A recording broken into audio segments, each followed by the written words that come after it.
Ini sudah putusan pengadilan. Seharusnya Bapak mendukung pemerintah. Kenapa menghalangi pemerintah? Saya tidak pernah menghalang. Kenapa Bapak harus datang ke sini? Wali Kota Surabaya Armuji tak berkutik saat adu debat dengan AKBP Tony Kasmiri saat proses eksekusi 28 rumah di Kampung Duku Pakis RT 2 RW 2, Kelurahan Duku Pakis, Kecamatan Duku Pakis, Kota Surabaya, Jawa Timur, Rabu 9 Agustus 2023. Kedatangan Wali Kota Surabaya Armuji ke lokasi eksekusi dinilai oleh AKBP Tony Kasmiri telah menghalangi upaya hukum. Sontak perdebatan Kabak Ops Polrestabes Surabaya AKBP Tony Kasmiri tersebut dengan Wali Kota Surabaya Armuji menjadi bahan perbincangan publik. Bahkan AKBP Tony Kasmiri tak segan membentak Armuji yang datang ke lokasi tersebut. Kala itu Armuji tampak datang bersama rombongan saat warga berusaha melawan proses eksekusi. AKBP Tony ketika itu mulanya tengah berjaga selama proses pengosongan 28 bangunan di Duku Pakis.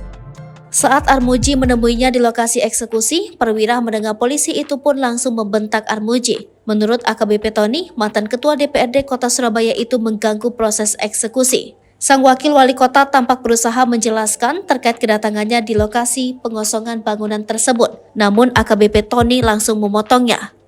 Habis dibentak sang polisi, wakil wali kota bersama rombongannya meninggalkan lokasi eksekusi.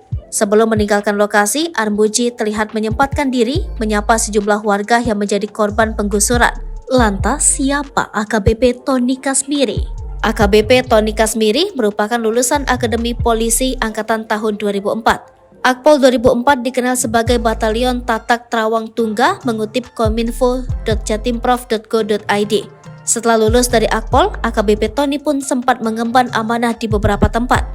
Dikutip dari polri.go.id saat mengemban amanah sebagai Kabak Ops Polrestabes Surabaya, AKBP Tony salah satunya berfokus terkait keamanan sidang perdana tragedi kasus Kanjuruhan Malang di Pengadilan Negeri Surabaya, Januari 2023 tempo lalu. Dirinya saat itu mengatakan untuk semua personil terlibat pengamanan tetap menjalankan sesuai dengan standar operasional prosedur. Sedangkan sebelum menjadi Kabak Ops, AKBP Tony pernah bertugas di Pulau Morotai, Maluku Utara. Tepatnya pada 2018 dirinya mengemban amanah sebagai Wakapolres Pulau Morotai. Saat itu dirinya masih berpangkat komisaris polisi.